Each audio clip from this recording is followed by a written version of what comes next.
Hello students, आज हम बात करेंगे ब्रांचेस ऑफ अकाउंटिंग की। अकाउंटिंग में बहुत सारी ब्रांचेस हैं, बट मेनली यहाँ पे हम सिर्फ 5 ब्रांचेस के बारे में बात करेंगे। और वो है financial accounting, cost accounting, management accounting, tax accounting and last is social responsibility accounting. तो चलिए शुरू करते हैं। देखिए, पहला आता है फाइनेंशियल अकाउंटिंग। फाइनेंशियल अकाउंटिंग वो अकाउंटिंग होती है जहाँ पे फाइनेंशियल नेचर की ट्रांजेक्शन्स को रिकॉर्ड किया जाता है। ठीक है, फाइनेंशियल नेचर की ट्रांजेक्शन का मतलब जहां पर जो ट्रांजेक्शन जिसको मनी के फॉर्म में मेजर किया जाए, उन्हीं ट्रांजेक्शन को यहाँ पे हम रिकॉर्ड करते हैं। और उनको रिकॉर्ड करने के बाद उनको प्रिपेयर भी करते हैं फाइनल अकाउंट में। फाइनल अकाउंट का मतलब जहां पे trading account, profit and loss account and balance sheet बनता है। अब बात आती है कि ट्रेडिंग अकाउंट क्या होता है। ट्रेडिंग अकाउंट एक ऐसा अकाउंट होता है जहां पे मैन्युफैक्चरिंग के एक्सपेंसेस, ठीक है, प्रोडक्शन खर्चे, ये जो खर्चे होते हैं सारे इसमें आते हैं ट्रेडिंग अकाउंट में। ठीक है, उसके बेसिस पे हमें मिलता है ग्रॉस प्रॉफिट या ग्रॉस लॉस। उसके बाद आता है प्रॉफिट एंड लॉस अकाउंट, जिससे हमें कंपनी के नेट प्रॉफिट और नेट लॉस के बारे में पता चलता है। फिर आता है बैलेंस शीट। बैलेंस शीट से हमें कंपनी की फाइनेंशियल पोजीशन के बारे में पता चलता है।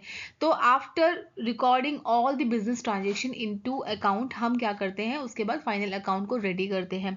अब उससे जो निकल के हमारे पास इंफॉर्मेशन आती है वो हम अपने एक्सटर्नल यूजर्स को देते हैं। एक्सटर्नल यूजर्स का मतलब वो यूजर्स जिनको इनकी ज़रूरत है और जो इनका यूज़ करके एक बेटर डिसीजन ले सकते हैं कंपनी की ग्रोथ के लिए। ठीक है, अब वो यूजर्स कौन कौन से होते हैं, जैसे कि शेयर होल्डर्स हो गया, क्रेडिटर्स हो गया, मैनेजमेंट हो गई, बैंक्स हो गई, गवर्नमेंट हो गए। ये क्या करते हैं, जो इन्फॉर्मेशन आफ्टर फाइनल अकाउंट उनको मिलती है वो उन इन्फॉर्मेशन का यूज़ करके एक बेस्ट डिसीजन लेते हैं कंपनी की ग्रोथ के लिए। ठीक है, एग्जाम्पल के लिए देखो, यहाँ पे एक बिजनेस है, उसने कौन कौन सी ट्रांजेक्शन को रिकॉर्ड करा। देखो, गुड्स को परचेज करा, ठीक है, सेल्स जितनी हुई एक साल में उसको रिकॉर्ड करा, एक्सपेंसेस कितने खर्चे कितने करे, कितनी उसको इनकम रिसीव हुई, ये सब क्या करा, at the end of the year उसने प्रिपेयर करा profit and loss account. Profit and loss account से उसे ये पता चला कि कंपनी प्रॉफिट में है कि कंपनी लॉस में है। फिर एक बैलेंस शीट प्रिपेयर करी, उससे उसको ये पता चला कि कंपनी की फाइनेंशियल पोजीशन क्या है। तो ये सारा जो प्रोसेस है ट्रांजेक्शन को रिकॉर्ड करना, फिर उसको उसके बेसिस पे फाइनल अकाउंट को प्रिपेयर करना, ये सारा जो प्रोसेस है, ये सारा का सारा प्रोसेस जो है वो फाइनेंशियल अकाउंटिंग, उसी को हम बोलते हैं। नेक्स्ट आता है कॉस्ट अकाउंटिंग। कॉस्ट अकाउंटिंग का मेनली जो कंसर्न होता है ना, वो कॉस्टिंग डिसीजंस के ऊपर होता है। ठीक है, बिजनेस में क्या करना पड़ता है, बहुत सारे कॉस्ट को लेकर भी डिसीजन करने पड़ते हैं। तो ये मेनली क्या करता है, उन्हीं डिसीजंस को के ऊपर काम करता है। तो ये जो कॉस्ट अकाउंटिंग है, ये मैन्युफैक्चरिंग या जो बिजनेस सेलिंग प्रोडक्ट्स करता है उसमें बेसिकली यूज होता है। जो मैन्युफैक्चरिंग कंपनीज होती हैं उनमें कॉस्ट अकाउंटिंग को ज़्यादा यूज किया जाता है, जिसका एम होता है डिटरमाइन करना कि राइट सही कॉस्ट लग रही है, और उसके बाद उनके बेसिस पे इंफॉर्मेशन इन्फॉर्म्ड, उसके बेसिस पे क्या करना, डिसीजंस लेना। ठीक है, प्राइसिंग के क्या क्या आगे हमें क्या प्राइस करना है इस प्रोडक्ट का और क्या प्राइस नहीं करना है। ठीक है, कॉस्ट अकाउंटिंग बेसिकली डील करती है कि एक प्रोडक्ट एंड या प्रोडक्ट सर्विस को बनाने में कितना खर्चा हुआ, या इस प्रोडक्शन पर इस रॉ मटेरियल से उसको फाइनल गुड्स में कन्वर्ट करने में जो खर्चा हुआ, जो एक्सपेंस हुआ, वो कितना हुआ। उसके बाद उसको कंपेयर करना एक्चुअल कॉस्ट को, कि जितनी हमने कॉस्ट सोची थी वो उतनी ही आई है कि उससे ज़्यादा आई है। तो एक्चुअल कॉस्ट कितनी आई है और जो प्लान्ड कॉस्ट थी वो कितनी आई है, दोनों को आपस में कंपेयर करना।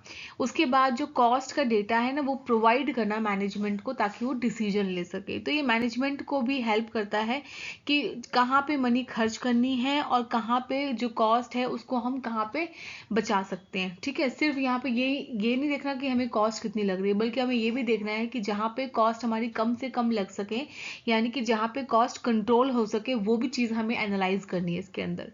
ठीक है, एग्जाम्पल देखो यहाँ पे दे रखा है कि एक फर्नीचर कंपनी है, एक फर्नीचर मैन्युफैक्चरिंग कंपनी है, wants to know the cost of making one chair. वो ये जानना चाहती है कि एक चेयर को बनाने में कितना खर्चा हुआ। कौन सी कंपनी है, फर्नीचर मैन्युफैक्चरिंग कंपनी। तो कॉस्ट अकाउंटेंट क्या क्या चीज़ें कैलकुलेट करेगा, वो करेगा कॉस्ट ऑफ वुड। सबसे पहले वो ये देखेगा कि भाई जो वुड है, जो सप्लाई जहाँ से होगी, जो मटेरियल जो लगेगा उस पर्टिकुलर चेयर को बनाने में, वो कितनी है। ठीक है, उसके बाद वेजेस पेड, कि हमें लेबर को कितना वेज पे करना पड़ेगा, उसके बाद फैक्ट्री एक्सपेंसेस, ओवरहेड, ठीक है, ये सब कितना आएगा।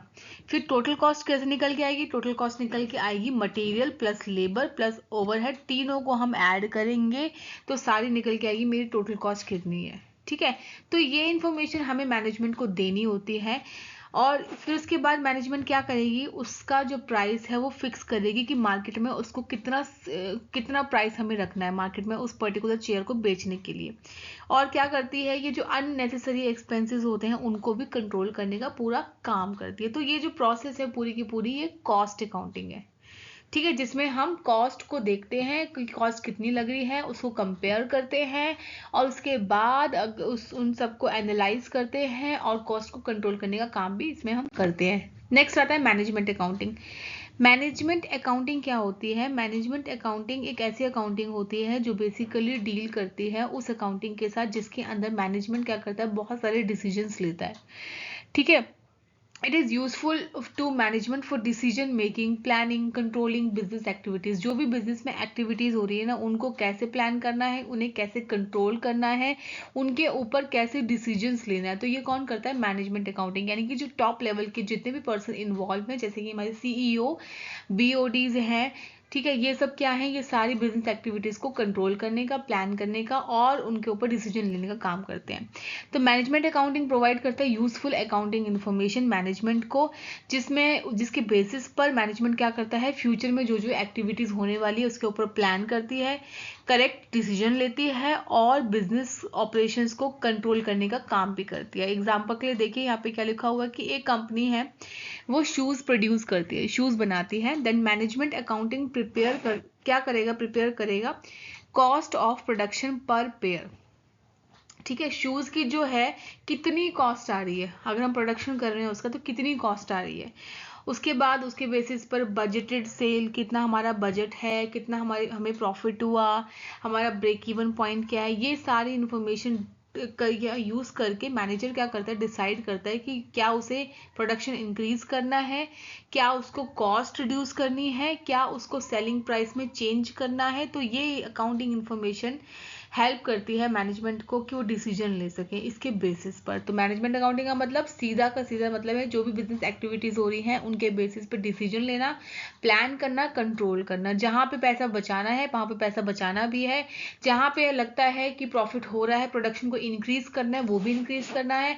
अगर जहां पे लग रहा है कि जो सेलिंग प्राइस है, जो मार्केट प्राइस है, उसको मुझे चेंज करना है, मुझे उसको ज्यादा करना है, कम करना है, वो भी डिसीजन कौन लेगा, मैनेजमेंट अकाउंटेंट। नेक्स्ट आता है टैक्स अकाउंटिंग। देखो टैक्स क्या होता है, टैक्स वो होता है जो हर पर्सन को पे करना पड़ता है। तो tax accounting is all about planning compliance with tax regulation. एक टैक्स की प्लानिंग करना हर एक पर्सन को करनी पड़ती है, चाहे वो बिजनेस को हो, चाहे वो बिजनेसमैन को हो, चाहे वो किसी भी इंडिविजुअल को हो, सबको टैक्स जो है वो पे करना पड़ता है। तो टैक्स अकाउंटिंग डील करता है कि कैसे हम टैक्सेबल इनकम को कैलकुलेट करें, कितनी हमारी इनकम है उसको कैसे कैलकुलेट करें, कितना हमें पे करना है।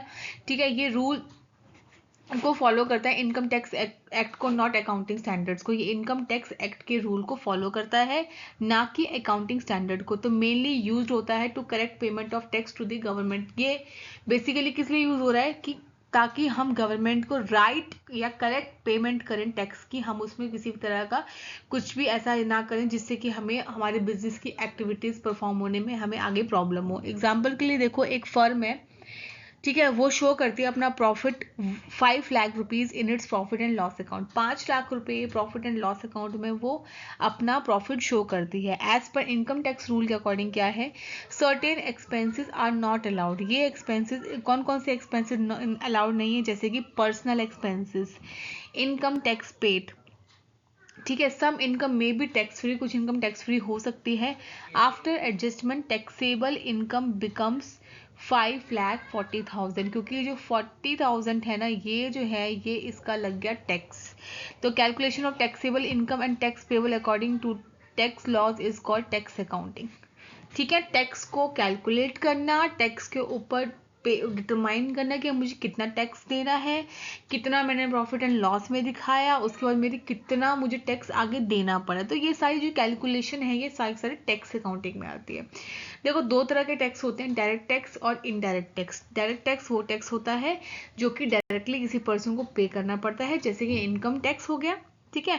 इनडायरेक्ट टैक्स वो टैक्स होता है जिसको which can be shifted to other person, किसी और को हम शिफ्ट कर सकते हैं, जैसे कि आपका सेल्स टैक्स हो गया, जीएसटी टैक्स हो गया, गुड्स एंड सर्विसेज टैक्स। तो ऐसे बहुत सारे टैक्सेस हैं जो आपको आगे जाके पता चलेगा। नेक्स्ट आता है सोशल अकाउंटिंग। सोशल अकाउंटिंग का मतलब कि how a business affect society, एक बिजनेस सोसाइटी को कैसे इफेक्ट करता है। तो ये बेसिकली क्या रिकॉर्ड करता है, ये रिकॉर्ड करता है कि बेनिफिट्स प्रोवाइडेड टू सोसाइटी, के एक बिजनेस ने सोसाइटी को क्या बेनिफिट्स दिए हैं और कॉस्ट कितनी लगी है एक सोसाइटी को बेनिफिट्स देने में, ठीक है। तो ये इवेल्युएट करता है कि weather a business is fulfilling it's social responsibilities और नॉट, क्या बिजनेस सोशल रिस्पॉन्सिबिलिटीज जो है वो फुलफिल कर पा रहा है या नहीं कर पा रहा है। तो चलिए एग्जाम्पल से समझते हैं। मैन्युफैक्चरिंग कंपनी है एक, वो क्या करती है, स्पेंड करती है money on pollution control equipments, ठीक है। इक्विपमेंट्स उसको खरीदने हैं तो उसके ऊपर उसने क्या करा, मनी को खर्च करा। कौन सी इक्विपमेंट्स, पॉल्यूशन कंट्रोल। उसके बाद उसने प्रोवाइड करी मेडिकल फैसिलिटीज फॉर वर्कर, ठीक है। रन्स फ्री एजुकेशन प्रोग्राम लगाए उसने फॉर द लोकल कम्युनिटी, ठीक है। These activities do not directly increase profit, ये आपके प्रॉफिट को इंक्रीज नहीं कर रहा है, but they benefit to the society, लेकिन ये सोसाइटी को बेनिफिट दे रहे हैं। तो रिकॉर्डिंग और reporting these social cost and benefits is called social accounting. जब हम सोसाइटी के लिए पैसा खर्च करते हैं ना, और उसके प्रॉफिट के लिए, उसकी वेलफेयर के लिए जो पैसा खर्च किया जाता है ना, उसके लिए जो रिकॉर्डिंग होती है, जो रिपोर्टिंग रेडी होती है, जो सोशल कॉस्ट की जो रिपोर्टिंग और रिकॉर्डिंग रेडी होती है, उसको हम बोलते हैं सोशल अकाउंटिंग।